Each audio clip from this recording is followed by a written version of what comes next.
System सब जगह पर। पूरा सिस्टम हैंग कर रखा है। मैं भी बहुत चौंक गया था बाहर निकल के कि सिस्टम तो हैंग था, पर इतना हैंग था ये नहीं पता था।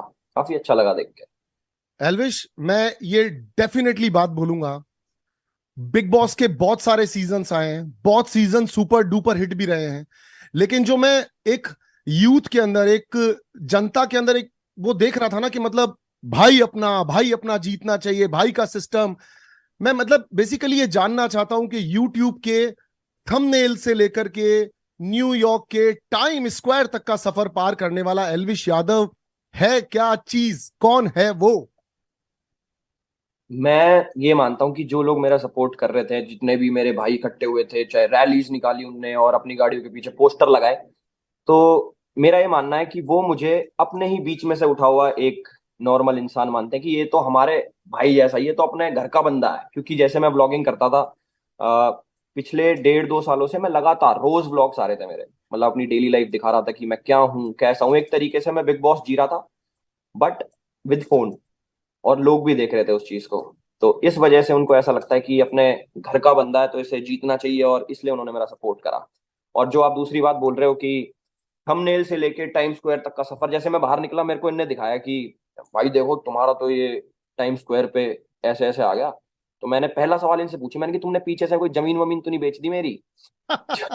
जो इतना पैसा लगा दिया, मैंने कि पैसा किसने लगाया है, वो चीज ने मुझे बताई नहीं किसने लगाया, बट बहुत अच्छा लगा देख के कि कहाँ ये पर। मैं भी जानना चाहता हूं और शायद जनता भी जानना चाहती है, बताओ पैसा किसने लगाया है?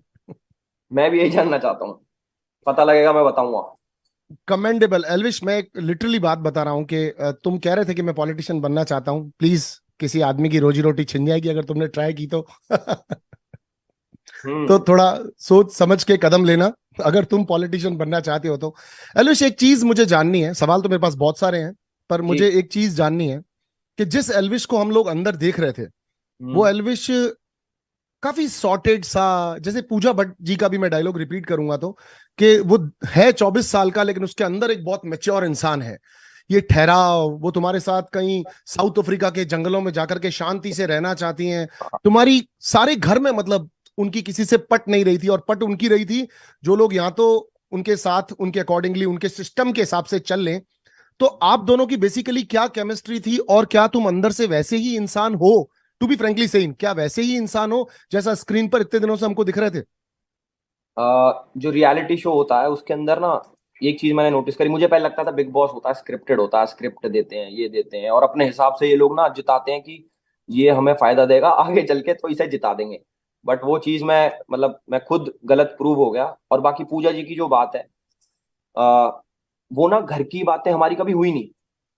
मतलब बिग बॉस के घर में ऐसा होता है ना कि भाई अब किसी की चुगली कर, हमारी बात होती थी ट्रैवल की, अपने लाइफ एक्सपीरियंसेस की। तो मुझे ना ऐसे लोग, मतलब मैं जहाँ से आता हूँ हम लोग बड़े बूढ़ों में बैठते हैं वहां पे, हम्म। उनसे ज्ञान लेते हैं, उनके एक्सपीरियंस शेयर करते हैं, वो तो काफी चीज सीखने को मिलती है। तो एक चीज ये जो आपकी है कि क्या मैं बाहर भी ऐसा ही हूँ अंदर भी ऐसा ही हूँ, तो वो चीज मेरी वहां से आती है जो मैच कर पाई ना, कि इस बंदे की वाइब मेरे से मैच होती है। बेशक मैं 24 साल का हूँ, बट मेरी जो बातें थी वो थोड़ी मैच कर गई उनकी वाइब से, तो इसलिए हमारी खूब पटी। और शायद अगर घर की बात होती कि मैं किसी की चुगली करता कि वो देखो कैसा है, ये कैसा है, इतना बुरा है भला है, तो शायद पट नहीं पाती। और मैं ऐसा हूं भी नहीं है चुगली उगली करने वाला बंदा ना वो। मैं कम बोलता हूँ, अगर बोलता हूँ पांच पांच शब्द की चीज 5 शब्दों में, और 500 शब्दों की चीजों में बोलता ही नहीं। डेफिनेटली ये जो तुमने बात यहाँ पे ऐड की कि हम हमारे बड़े बुजुर्गों के साथ बैठते हैं तो उससे एक ठहराव और एक तरीका आता है, तो वो बिल्कुल डेफिनेटली मुझको दिखता था। जैसा मैंने कहा, सवाल बहुत सारे हैं, तो एक चीज और भी है, ये वाइल्ड कार्ड बन के आना, हम्म। इसको तुम कैसे देखते हो? ये एडवांटेज है, या फिर जैसे मैं अगर बोलूं तो मेरे लिए वाइल्ड कार्ड आना एक एडवांटेज नहीं है। अगर एक आदमी वाइल्ड कार्ड बन के आता है, तो हमने हमारे सीजन में भी पूरी ट्राई की थी कि हम वाइल्ड कार्ड्स को बाहर निकाल दें पहले का पहले, और उन्हें जगह ना दें घर के अंदर। हम्म। तो तुम इसको किस तरह से देखते हो? वाइल्ड कार्ड की जर्नी इजी थी, मुश्किल थी, और जीत पॉसिबल लग रही थी, नहीं लग रही थी? क्या कहना चाहते हो इस बारे में अल्बिश? नहीं, वाइल्ड कार्ड की जर्नी जो है ना काफी मुश्किल है एक नजरिए से। कई लोग ये सोचते हैं ये तो लेट आया है, 30 दिन इसने जिए ही नहीं, और सॉरी मैं 27वें दिन आया था, कि 27 दिन जो जो लोग सरवाइव करा इसने वो चीज तो देखी ही नहीं। बट मुझे ऐसा लगता है जैसे सलमान भाई ने भी बोला कि जैसे दुल्हन आती है वो एडजस्ट करती है, वो कितना हार्ड होता है। तो वो चीज मैंने रिलेट करी कि हाँ, मेरे पास एक डिसएडवांटेज थी जो मैंने एडवांटेज में तब्दील कर दी, लोगों का दिल जीत के। और जो जो मेरी जर्नी रही, लोग मेरे से रिलेट कर पाए कि उन्हें मैं अच्छा लगा इतने कम टाइम में भी। और बाहर के लोग नहीं, घर के लोग, आप जब एंड देखोगे तो लोगों से पूछा गया कि भाई कौन सा सही लग रहा तुम्हें बंदा, तो उन्होंने भी, जो एक तरीके से मेरे दुश्मन थे, गाली गलौच हुई थी, जो लड़ाई हुई थी, उन्होंने भी मेरा नाम लिया। तो वो चीज देख के मैं काफी हैरान हो गया कि अरे अच्छा, इतना अच्छा बंदा हूँ क्या मैं। तो वो चीज काफी अच्छी थी। मुझे इस पे एक सवाल है मेरा, मतलब ये कोई पूजा पाठ का नतीजा है? तुम गले में कुछ पहनते वहनते भी हो, मतलब ऐसे लोग कैसे, मतलब एक साथ सारे लोग मिलकर के, मोस्ट ऑफ द पब्लिक वहां पर बैठ के कह रही थी कि एल्विश को जीतना चाहिए, एल्विश बहुत सॉर्टेड लग रहा था। ऐसा नहीं तुम्हारे झगड़े नहीं हुए? तुम्हारे झगड़े भी हुए, आप लोगों ने आपस में अपने पॉइंट ऑफ व्यूज को रखा भी। एक पॉइंट मुझे पता है जहां पर तुमने पूजा जी को सामने से जाकर ये भी कहा था कि पूजा जी, आप बेबिका के बारे में बोलती हैं कि वो चीजों को भूल जाती है, दिल पे नहीं लेती है, लेकिन मैं आपकी इस बात से सहमत नहीं करता हूं। तो एक तरह तुमने काउंटर भी रखा था अपना पूजा जी के सामने। तो बिल्कुल। इतने सारे लोगों को एक वाइल्ड कार्ड से प्यार हो जाना या समझ में आ जाना, ऐसा कैसे पॉसिबल हो रहा था? यार ये मेरी पर्सनैलिटी इतनी बढ़िया है ना, मुझे अब पता लग रहा है कि लोग मेरे कि लोग मेरे से इतना कनेक्ट कर लेते हैं। देखो, जितने भी लोग थे अंदर, खूब लड़ाई झगड़े सारी चीजें हुई, बट एक चीज है कि सब लोग ना दिल से अच्छे थे। मतलब किसी के मन में किसी के प्रति हेट नहीं था, जैसे होता है कि यार ये तो अच्छा ही नहीं है, वो वाली चीज कभी नहीं हुई। और बाहर आके उन्होंने देखा होगा कि रियलिटी शो को जो रियलिटी की तरह जी रहा है उसे सपोर्ट करना चाहिए, क्योंकि मैं ऐसा ही हूँ। अच्छा, 27 दिन बाद जब अंदर आ रहे थे, तो ये वाइल्ड कार्ड की हिस्ट्री है कि कभी वाइल्ड कार्ड जीता नहीं है। एक तुमने एक बहुत बड़ी हिस्ट्री क्रिएट की है कि वाइल्ड कार्ड जीत गया। अब लोगों को ये रहेगा कि wild card can also win, अब ये चीज दिमाग में लोगों के रहेगी। तो तुमको जब आ रहे थे शो में, अंदर आ रहे थे, अंदर आ चुके थे, कितने प्रतिशत लग रहा था कि मैं शो जीतने आया हूं या बस मैं ऐसे ही आया हूं, पब्लिक के लिए आया हूं, दैट्स इट? नहीं, स्टार्टिंग में मेरे को ऐसा लग रहा था कि ना बिग बॉस वालों के रूल होते हैं कि वाइल्ड कार्ड को जिताते ही नहीं। हम्म। फिर जैसे मैं जीत गया, वो चीज तो मेरी क्लियर हो गई कि पिछले हम्म। 16-17 सालों से भाई आज तक कोई वाइल्ड कार्ड जीता नहीं। हम आ हमारी गए भी हैं। क्लियर हो गई। मेरी खुद की क्लियर हो गई। मैंने पूछा जब मैं शो में आ रहा था ना कि यार एक बात बताओ, ये वाइल्ड कार्ड कभी नहीं जीता और मुझे ऐसा लग रहा है इस बार भी नहीं जीतेगा, तो तुम कुछ अंदर से तो नहीं करते? मैंने कम से कम 10-10 बार सवाल पूछा, जो जिन्होंने कास्टिंग वगैरह करी सारी। तो उन्होंने बोला नहीं ऐसा कुछ नहीं है, अगर वाइल्ड कार्ड स्ट्रांग है तो यार जीत सकता है, पब्लिक के हाथ में सब चीजें। मैंने कि यार वोट पक्का कुछ झोल तो नहीं होता ना, कि वाइल्ड कार्ड के तो वोट ही नहीं काउंट होते? कह रहे नहीं नहीं, कोई हम्म। ऐसी बात नहीं है, अगर जीतने लायक बंदा होगा तो जीता जाएगा, नहीं तो नहीं जीता। बट मैं जीत गया तो कुछ तो इम्पैक्ट डाला होगा मैंने, बल्कि कम दिनों में, और काफी ज्यादा इम्पैक्ट मैंने डाला। तो वो चीज तो क्लियर हो गई कि एक जर्नी या फिर इम्पैक्ट, क्या चीज मैटर करता है, कि दिन कितने ज्यादा जिए या फिर कितना इम्पैक्ट डाला। तो इम्पैक्ट पब्लिक ने देखा कि हाँ इस बंदे में कुछ तो है, और ये जैसा बाहर है वैसा अंदर है, उस चीज से रिलेट करके उन्होंने मेरे को जिता दिया, और we created the history. Definitely you created history. And यहाँ पर एक चीज और आती है कि मैंने भी पूरे सीजन को फॉलो किया, मुझे भी कभी ऐसा नहीं लगा कि कुछ मेडअप कर रहा है एल्विश, मतलब लाइक कुछ बना रहा हो या कुछ स्ट्रेटजी लेकर आया हो। क्योंकि जो तुम्हारी स्ट्रेटजी, अगर अपन उसको स्ट्रेटजी मान भी लेते हैं, तो वो दिख ही नहीं रही थी। वो स्ट्रेटजी एकदम फ्लैट और एकदम नॉर्मल। तुम एक आम इंसान सुबह नींद से उठा, वो टॉवल भी बांध के घूम रहा है तो घूम रहा है, और वो खाना हाँ मांग रहा है तो मांग रहा है। Was very very simple and flat. और शायद इसी वजह से मास पब्लिक को तुम पसंद आए, क्योंकि सबको अपने जैसे लग रहे थे। रेस्ट जो तुम्हारे साथ जितने भी लोग थे, ऑल वॉज फैंटास्टिक प्लेयर्स, सबका गेम बहुत बेहतरीन था। लेकिन एक चीज बहुत ज्यादा क्लियर दिखती है कि मुझे भी ये समझ में आया है कि लोगों को वो लोग ज्यादा समझ में आ रहे होते हैं जो एकदम सिंपल और एकदम हाँ। बेसिक, मतलब वो जिद जिद नहीं कर रहे होते मैं जीत जाऊंगा या मैं जीत रहा हूं या मैं जीतने वाला हूं। You was very simple with the things. एक दो बार सवाल तुमने बिग बॉस के सामने भी उठाए थे, वो टाइम वाले सवाल पर लेकर के कि वो लाइट ब्लिंग हो रही है। सो लाइट ब्लिंग एल्विश मेरे हिसाब से गलत भी हो सकती है, सही भी हो सकती है, बट वो बिल्कुल। तुम्हारा अपना एक्सपीरियंस होगा कि वो लाइट हम्म। ब्लिंग सही हो सकती है नहीं हो सकती है। अच्छा, मैं एक चीज और जानना चाहता हूँ, ये सिस्टम क्या है? मतलब आधे कमेंट बॉक्स हर जगह पे सिस्टम नाम से भरे हुए होते हैं। What is system? सिस्टम क्या है? सिस्टम के नीचे रहना पड़ेगा या सिस्टम सिस्टम? नहीं, सिस्टम एज सच कोई वो नहीं है कि इसका भाई कोई मीनिंग है, गूगल पे डालो कि सिस्टम का मीनिंग क्या है तो कुछ निकल के आएगा। हम लोगों ने जो बनाया था डेली लाइफ में, हम लोग यूज करते थे। बाहर भी एक हमारे बड़े भाई हैं, तो वो हर चीज में बोलते थे, हम कुछ भी करते थे कि सिस्टम है भाई, सिस्टम है। तो वो मेरे लिए भी नया था, मैंने कहा अरे यार ये तो कूल साउंड कर रहा है, सिस्टम है। तो सिस्टम का मतलब ये बोल सकते हैं कि भाई अपना ऐसे ही है, मतलब हम ऐसे ही हैं। कोई कुछ बोल रहा है कि भाई तुम ऐसा क्यों कर रहे हो, भाई हम तो ऐसे हैं, हमारा तो सिस्टम है। और हम तो सिस्टम हैंग कर देते हैं, हम तो सिस्टम के नीचे ही रहना पड़ेगा, ये तो फिर धीरे धीरे बिल्ड होगा। मैंने कहा यार मजा आ रहा है इस वर्ड को बोलने में भी ना, और पब्लिक की जबान पे भी चढ़ गया, और पीछे से हम्म, सिस्टम सिस्टम हो रही थी, तो हम्म, वही है, ऐसा कुछ पर्टिकुलर मीनिंग नहीं है कि भाई system is like this, system is like जो तुम हो वो हो, और अपना ऐसा ही है, भाईचारा। अपना ऐस हम्म। हाँ जी। अच्छा, भाईचारा, भाईचारा, you give me a second line, thank you. ये भाईचारा ऑन टॉप, मैं ट्रॉफी छोड़ सकता हूँ, मुझे कोई प्रॉब्लम नहीं है, तुम्हारे एफर्ट ज्यादा हैं और तुम लोगों की जर्नी ज्यादा मेरे से तुमने जी है, मैं ट्रॉफी दे सकता हूँ। ये इतनी महानता कहाँ से आती है भाई? और नहीं, ये जेन्यून महानता है? बिल्कुल जेन्युइन महानता नहीं बोलूंगा इसको मैं, मतलब जहां से मैं आता हूँ मेरा सर्कल ना काफी बड़ा है, मतलब मेरी कोई ऐसी फीमेल फ्रेंड्स नहीं है जिनमें मैं ऐसे चिल्ल मारता हूँ ज्यादा कि उनमें बैठता हूँ, मेरे भाई ज्यादा हैं, यार हम्म, दोस्त। हम्म, हम्म, तो वो चीज अपने आप ऑटोमेटिक आ जाती है कि यार अपना भाई तो है, भाई के हम्म। लिए कुछ भी कर सकते हैं, तो वो महानता नहीं मानूंगा उस चीज को, मैं बोलूंगा कि दिल से अगर किसी के लिए रिस्पेक्ट है तो मैं उसके लिए चीजें छोड़ भी सकता हूँ एक बारी को, ऐसा नहीं है कि मुझे चाहिए उसको ना मिले, ऐसा नहीं, वो वाला फैक्टर खत्म हो गया। ऐसे कि अगर उसे मिल रहा है और वो डिजर्विंग था भी, तो मैं बहुत दिल से खुशी खुशी ले लो, भाई तो है, क्या बात हो गई, ऐसे। That's it, absolutely very good. के आगे दुनिया और भी है, तुमने ये भी कहा था कि इसके बिल्कुल। आगे और भी दुनिया है, कि हम सिर्फ एक ट्रॉफी को लेकर के नहीं कर सकते। एंड यू ऑलवेज लाइक अभिषेक भी, के भाईचारा on top and that was great. ये भी तुमने एक और सवाल मुझे अपनी बात में ही दिया, ये दिया कि मैं थोड़ा लड़कियों वड़कियों के साथ कम हूँ, शर्मीला सा हूँ। इतने शर्मीले कैसे हो? सामने से लड़कियां ऑफर कर रही हैं, बात करना चाहती हैं, तुम बैठ के बात भी नहीं कर पा रहे हो? ऐसा क्यों? नहीं, मैंने खूब बात करी है, मैंने जिया से बातें करी हैं, मैंने मनीषा से भी, मतलब उसको थोड़ा, उसका वे अलग था बात करने का, बट जिया, उस उसका तो क्रेडिट जिया को जाता है कि जिया ने तुमसे बात कर ली है इतना सुनने के बाद भी। ये अच्छी लड़की है यार जिया भी ना। जिया से बात करी मैंने, पूजा जी से बात करी, वो भी लड़की हैं, वो कोई एज में बड़ी नहीं हुई, एज एज से बड़ी हैं, वैसे दिल से वो मेरे से भी छोटी हैं। तो वेरी गुड, बातें, वेरी गुड। या बातें करी हमने खूब, और मनीषा का वे थोड़ा अलग था, मतलब उस तरीके से ना, मैं मेरी रियल लाइफ में कोई करता नहीं मेरे साथ, मतलब इतना नहीं ऐसे। करता, नहीं करता। हाँ, तो वो चीज मेरे लिए नई थी कि यार ये चलो ठीक भी है, बट उसको मैंने चीजें समझाई भी कि चल ये चीज तू कर ले, ये तेरा वे है, बट एक थोड़ा दायरा मेंटेन करके, वो फिजिकल वाली जो चीज है ना कि पकड़ लेना ये करना, तो हमारे में थोड़ा ऐसा है कि यार थोड़ा डिस्टेंस प्लीज। होता है, एब्सोल्युटली, आई एग्री। अच्छा, यहीं से एक और बात आती है।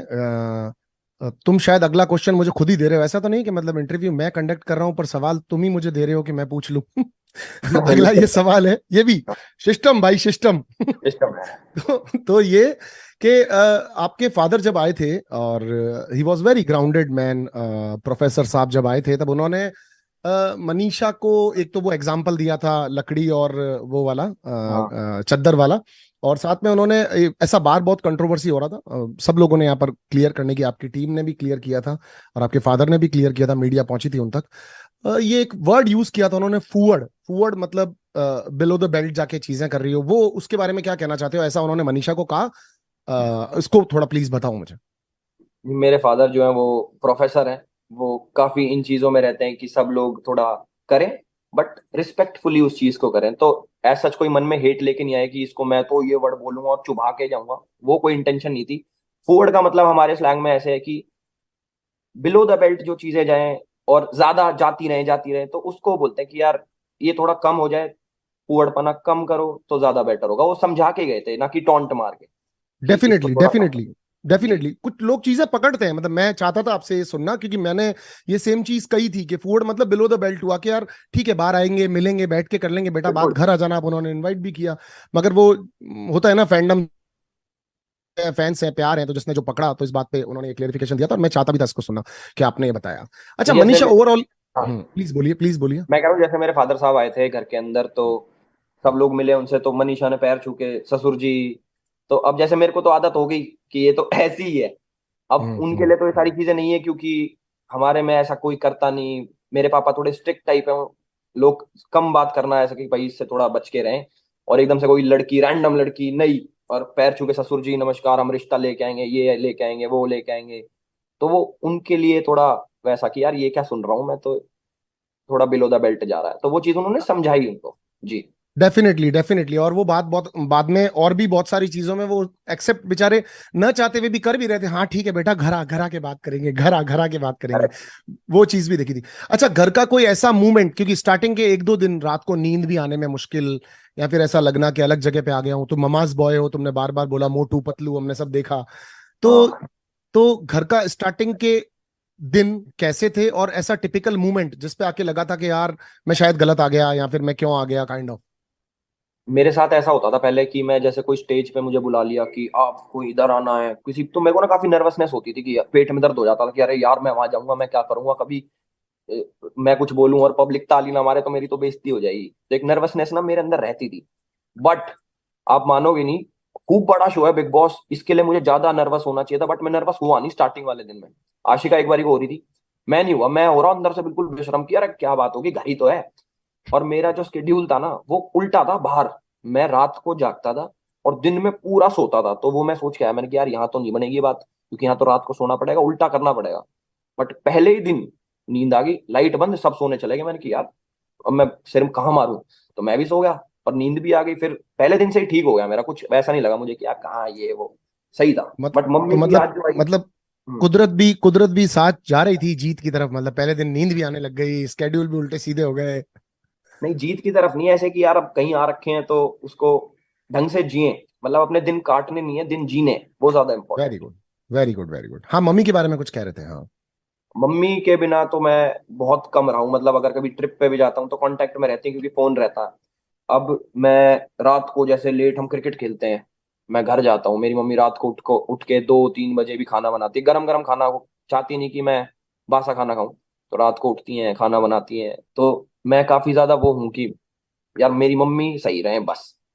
बहुत याद आती थी मेरे को रात को सोच के ना कि यार मेरी मम्मी क्या कर रही होगी इस टाइम, क्योंकि वो थाईलैंड गई थी, मेरी जो दूसरी फैमिली है, मेरी बहन वहां पे रहती है हम्म। जीजू के साथ। हम्म। वहां से हम्म। भी 4 दिन में वापस आ गई, उनका 10 दिन का ट्रिप था। 4 दिन भी नहीं रह पाई, कह रही मुझे याद आ रही है, मैं वापस जा रही हूँ, मेरे खांसी हो गई थी इतनी छोटी सी बात पे, वो वापस आ गई। तो मुझे लगा कि अब इतने दिन में रहूंगा, कैसे रहेगी। तो काफी चीजें मिक्सअप हो गए ना, और दिमाग में चलता था मेरे सारे टाइम कि यार मेरी मम्मी ठीक होगी, रो तो नहीं रही होगी, वो चीजें थी।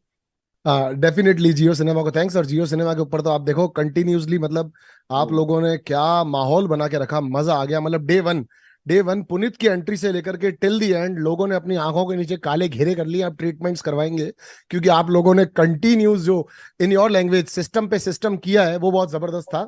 तो सिस्टम से हम सलमान सर की तरफ चलते हैं। सलमान सर से मिलकर के कैसा लग रहा था, और कैसा सामने से, मतलब और ओवरऑल एक्सपीरियंस ऑन वीकेंड का वार ऑल्सो। पहली बार मैं भी ऐसे, हाँ हाँ भाई, हाँ जी हाँ जी हाँ जी, बिल्कुल ऐसे। उसके बाद फिर दूसरे अगले हफ्ते मेरे ऊपर ही वार हो गया, जो इंसिडेंट हुआ था बेबिका वाला मेरा, उस पे उन्होंने समझाया, उन्होंने तब भी नहीं डांटा। उनकी थोड़ी टोन ऐसी रहती है कि समझाने वाली, एज अ बिग ब्रदर उन्होंने समझाया और मैं समझा भी। बट जब ग्रैंड फिनाले में वो आए, मैंने पहली बार ही देखा कि अच्छा, मैं ऐसे होता ना भाई टीवी में सलमान खान ऐसा दिखता है असली में, कि मुझे ऐसा लग रहा था कि यार एटीट्यूड होगा बहुत ज्यादा, कभी कुछ कह दे कि अरे क्या है तुझे, ये उल्टा सीधा कुछ बोल दे। बट बहुत हम्बल। उन्होंने बल्कि अपनी वो बताई, उनके जैसे डेंगू हो रखा था, वो अपना बता रहे थे कि मैं शूट कर रहा था यार, ऐसे वो वहां पे डेंगू हो गया मेरे। बहुत काम, बहुत ज्यादा हम्बल, मतलब ऐसा कुछ नहीं लगने दिया कि भाई हम अलग हैं उनसे। उन्होंने बहुत कंफर्ट करा, जैसे मैंने उनका हाथ पकड़ के अपने यहाँ पे रख दिया था लास्ट में कि भाई धड़कन तेज हो रही है, थोड़ा जल्दी कर दो इस रिजल्ट को, हमें फ्री कर दो। तो तो उन्होंने कहा कि हाँ, दिल तो है तेरे पास। तो काफी चिल लगे मुझे वो, मतलब बीमार होने के बाद भी इतने चिल, तो बहुत अच्छा लगा एक्सपीरियंस वो। नहीं, डेफिनेटली सलमान सर एक ग्रेट मेंटोर हैं। जब वो सामने हमारे आते हैं, अपन से जिस तरह बात करते हैं, उससे ऐसा लगता है कि वो जो इतनी बड़ी करियर की एक दूरी है वो है ही नहीं शायद, क्योंकि वो बिल्कुल। इतना नॉर्मली आपसे बात कर रहे होते हैं। ऐसा लगता है कि हाँ, मैं भी एक कंटेस्टेंट हूँ तो शायद ये भी एक कंटेस्टेंट है, उस तरह से हमसे बात कर रहे हैं, कुछ ज्यादा फर्क नहीं महसूस करा रहे हैं। वो एक चीज बहुत जबरदस्त वाली दिखती है। ऐसे ऐसे कौन से रिश्ते हैं घर के अंदर जो तुम्हें ऐसा लगता है कि यार इनकी वजह से बहुत स्ट्रेंथ थी, इनकी वजह से मैं बहुत अच्छा गेम के अंदर था, ये थे इसलिए मेरी जर्नी और आसान थी इनकी वजह से। पहले 10-15 दिन तो मुझे ऐसा लगा, मुझे समझ नहीं आया कि गेम क्या है। मतलब सब लोग ऐसे बात करते थे ना कि यार बिग बॉस में ये इस हिसाब से, ये उस हिसाब से, मैं बैठा सोचता रहता, मैंने कि यार इसमें कुछ करना होता है क्या।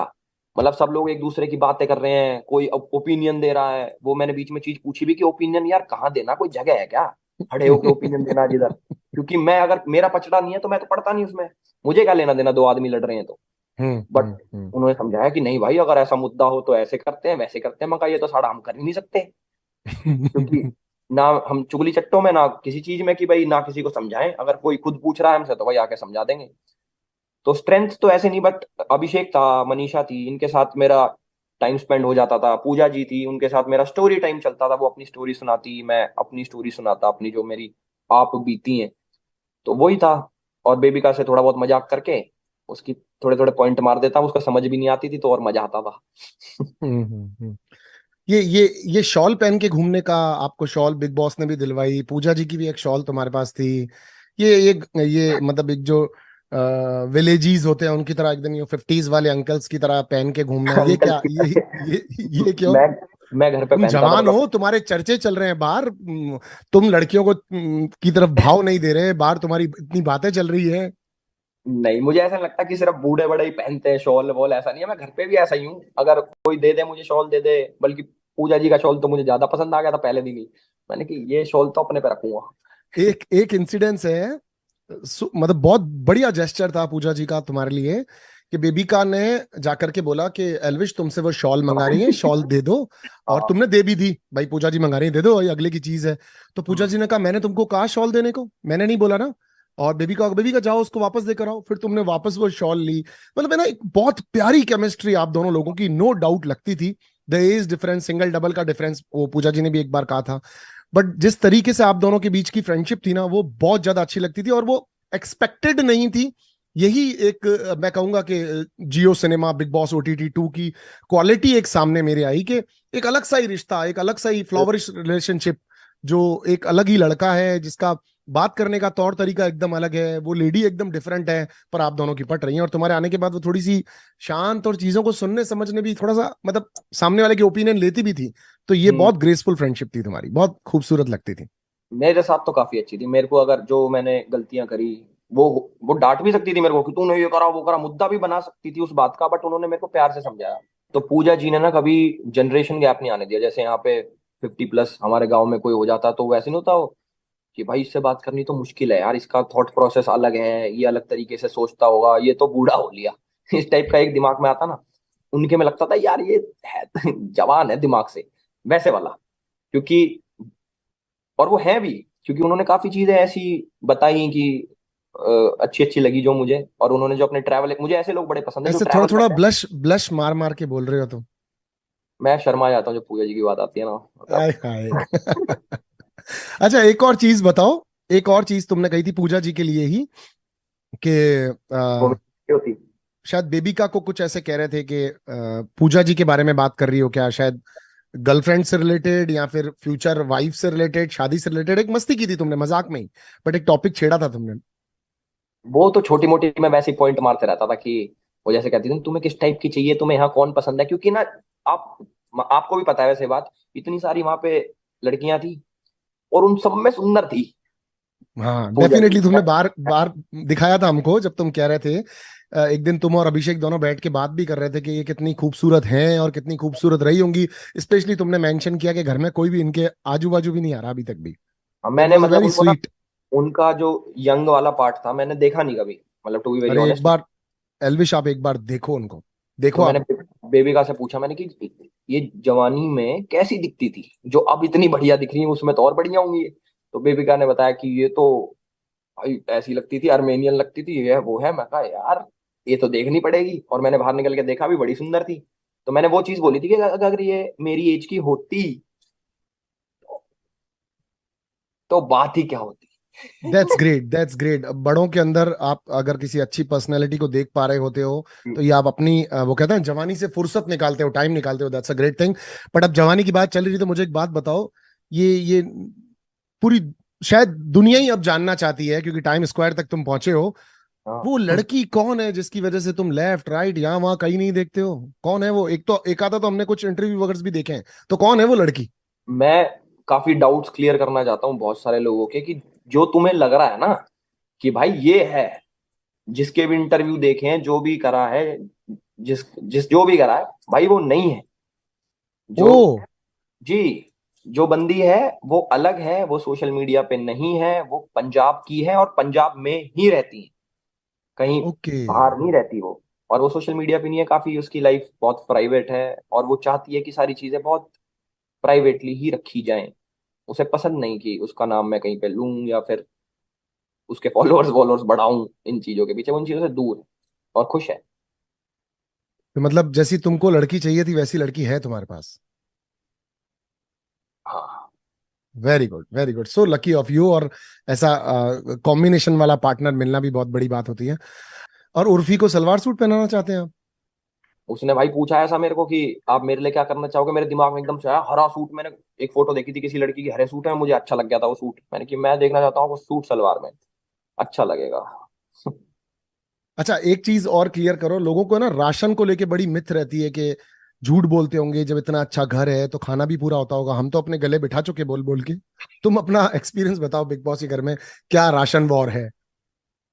भाई राशन जितना वो भेजते हैं ना उतना ही भेजते हैं, उनके आगे चाहे कितना ही हाथ जोड़ लो कि भाई हमें आटा दे दो, हमें बेसन दे दो, वो नहीं देते कुछ भी। उनका एक फिक्स्ड होता है कि आ गया इसे खाओ, अब तुम पे नहीं है तो भूखे मरो। अब हमारा जो लास्ट वाला आया वो था बेसिक, अविनाश के चक्कर में, जिसके चक्कर में हमें रोटी भी ऐसे सोच सोच के खानी पड़ रही थी कि यार एक रोटी ज्यादा खा जाऊंगा तो यार आटा खत्म हो जाएगा। 2 दिन पहले हमारा आटा भी खत्म हुआ। अभिषेक की तबीयत खराब हुई तो उसको चावल नहीं दे सकते थे क्योंकि उसको पसंद नहीं आ रहे थे, इसलिए हमने हाथ जोड़ के बिग बॉस से बोला, मैंने कि यार आटा भेज दो।